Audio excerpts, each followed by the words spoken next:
আলুর তরকারি, পায়েস আর রুটি এই ছিল আজকের টিফিন। আজকাল আমি সাবানের পরিবর্তে মুসুরির ডাল আর কাঁচা হলুদ বাটা ব্যবহার করছি।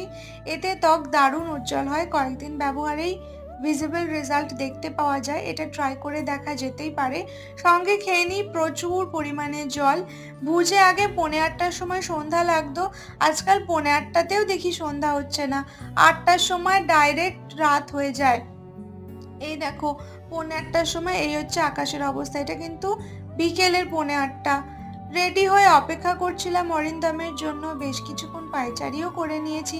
তারপরে ভাবলাম তোমাদের একটা জিনিস দেখাই। ভুজে প্রত্যেকটা বাড়িতে এরকম রিজার্ভার থাকে, ঢাকনা দেওয়া কুয়ো বলতে পারো। সেখানে সরকার থেকে জল দেওয়া হয়, সেই জলটা জমে, সেটাই আবার পাম্পের সাহায্যে ছাদে থাকা ট্যাঙ্কিতে উঠিয়ে নিতে হয়। দুটো পায়রা ছিল, আরো একটা পায়রা এসে জুটেছে আমার জীবনে।